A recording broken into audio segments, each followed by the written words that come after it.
پێشەکی جەژنی نەورۆزتان پیرۆز بێ و هیوادارم کە هەموو ڕۆژێکتان نەورۆز و جەژن و خۆشی بێت. ناوی وێبسایتەکە چیک و ڕۆکۆیە. ئێوەتوانن بێ بەرامبەر لەم وێبسایتە NFT بەدەستبێنن. جا چی لەوەی باشتر بەڕێزانم کە ئێوە بتوانن بێن باشاری لەم وێبسایتە بکەن و NFT بەلاشتان بداتێ بۆ ئەوەی لە داهاتوودا قازانج بکەن.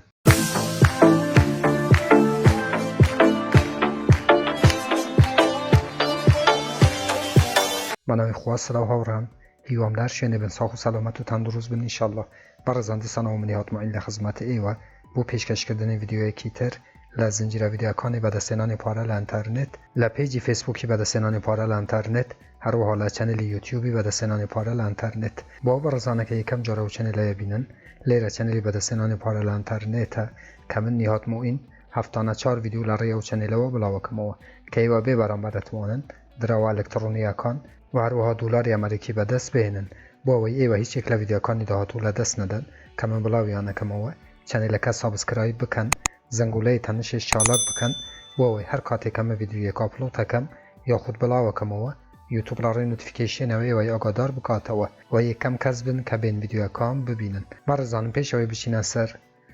فێرکاری ئەم وێبسایتە، زۆر کەس بەنسبەت NFTەکانی کوین مارکێت کە پرسیار لە منەکە کە چۆن ئەتوانین ئەو NFTیانە هەلگرین واتە بێخنە ناو جزدانی پارە. بەڕێزم خودی سایتی کوین مارکێت کەپ سایتێکی جێی متمانەیە و هەتاکو پڕۆژەکە تەواو دەبێ بە تەواوی اینجا ئەتوانن NFTەکانتان لە سایتی کوین مارکێت کەپ نەقل بکەم بۆ والێتی خۆتان کەویش مێتامەسکە. واتە ئەگەر چەندین ساڵی تریشە و NFTە لە ناو سایتی کوین مارکێت کەپ بمێنێ هیچ کێشەتان نییە. ئێوە تەنها جارێ ئەلماسەکان کوب بکەنەوە و بچۆن لە ڕێی ئەلماسەکان NFT بکڕن بۆ ئەوەی لە داهاتوودا قازانجی بوویەوە دەبێت. ئەوەش جوابی پرسیاری ئێوە. بەڵام بەنسبەتەن وێبسایتە هاوڕێیان فرسەتێکی تازە هاتووە. ئێوە ئەگەر زوو بەشاری بکەن و NFTەکانی ئەم وێبسایتە بەدەست بێنن ئینشەڵڵا لە داهاتوودا قازانجێکی زۆر بوویەوە دەبێت. واتە NFT بەلاشتان نەدەتێ و ئێوەش بەشاری بکەن بۆ ئەوەی بتوانن زیاترین NFT لەم وێبسایتە بەدەست بێنن. بۆ موبایلیش دەبێ هاوڕان، بۆ ئەو کەسانەی کە موبایلی بەکاردێنن ئەم وێبسایتە هەم بۆ ئەندروید، ئایفۆن، کۆمپیوتەر بەگشتی بۆ هەموو جیهازێک دەبێ. واتە ئێواتوانن بە موبایلیش بێنە ناو ئەم وێبسایتەوە بەشاری لەم وێبسایتە بکەن. بەڕێزانم من لینکی بەشاریکردن لەم وێبسایتە لە ژێرم ڤیدیۆی دانم لە دیسکریپشنی یوتیوب بۆ ئەوەی ئێوەش بەشاری بکەنەوە بتوانن NFT بەدەست بێنن. لێرانە هاوڕێیان چونکە ناونووسینەکە زۆر ئاسانە، یەکەم جار کە داخلی بەرنامەکە دەبن داوای جیمێلێکتانەکە کە هەمووتان نەزانن کە چۆن جیمێلی ئەدەن ئەم وێبسایتە و ناوێک بخۆ دانێن دواتر دێنە ئەم سەفحەیە. هەنگاوی دوام کەتەبی ئەنجامێکدان هاوڕێیان لێرانە لە لای ڕاستی وێبسایتەکە شکلی مرۆڤێکەیە، کلیک لەسەر ئەو بەشەیەکەی. لێرانە هەروەکوا بینم ناو جیمێلەم دایتێ و ناوێکیشم بخۆ دانەوە. لێرانە وڵاتەکەت عێراقی دانێ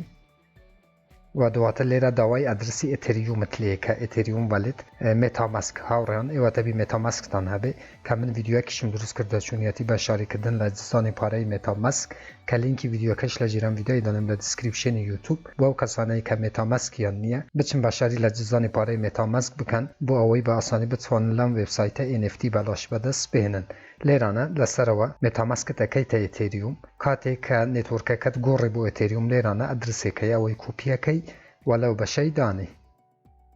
لێرانە هاوڕێن و دواتر سەیڤیەکەیت. دیسانەوە کلیک لەسەر چیک و ڕۆکۆەکەیت و دەیتە ناو وێبسایتەکەم. چۆن ئازیزان لێرانە ڕۆژانە NFT تەدەتێ کە من یەکم ئێستا بەدەستێنەوە کالێکتێت هەروەکوە بینن ئایکۆنێکی پەمەی تەدەتێ کلیک لەسەرەوە ئایکۆنەیەکەیت کالێکت نیو فۆر فری کالێکتێت هەروەکوە بینن ئێستا من بەدەستم هێنەوە یۆر کالێکشن. کاتێک کلیک لەسەر کالێکشنیەکەی وەرزم لێرانە هەروەکە بینم من 4 NFT بەلاشم بەدەست هێناوە. هەروەکو لێرانە بینم بەڕێزانم هەروەکو گوتم فرسەتەکە ئازیزان لە دەست مەدەن، لە دەست خۆتان مەدەن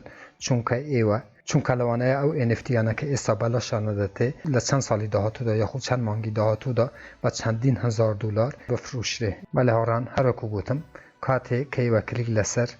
NFTەکانەکەن لێرانە بوو نمونە NFTیات بەدەستێنەوە لە بەشی ژۆر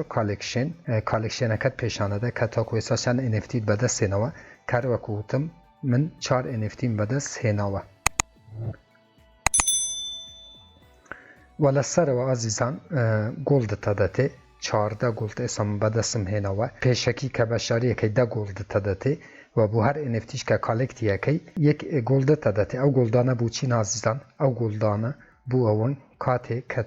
کاتی که گلدکان زیاده بلیرانه اتوانی بچیت NFT اکان بکرید و تا هرچند گلدت لیرانه زیاتر به باشره چون که هنده NFT هیا تو ابی گلدت هبه بو اوی NFT که بدست بهنید هر وکو سایت کوین مارکت کپی کچون الماسکان بدست دهنید لره الماسکان و دیسانه لیرانه گلده که تو چند گلدی لیرانه زیاد بکید اتوانی بچی NFT اکان بکرید که روزانه پین وایه 2 NFT تدته چون من 2 روزه بشاریم کردوه 4 NFT بدست هنوه ایوه چون اتوانه لیرانه گلدکان تان زیاد بکن برزانم کلیک لسر خودی گلدکی بکه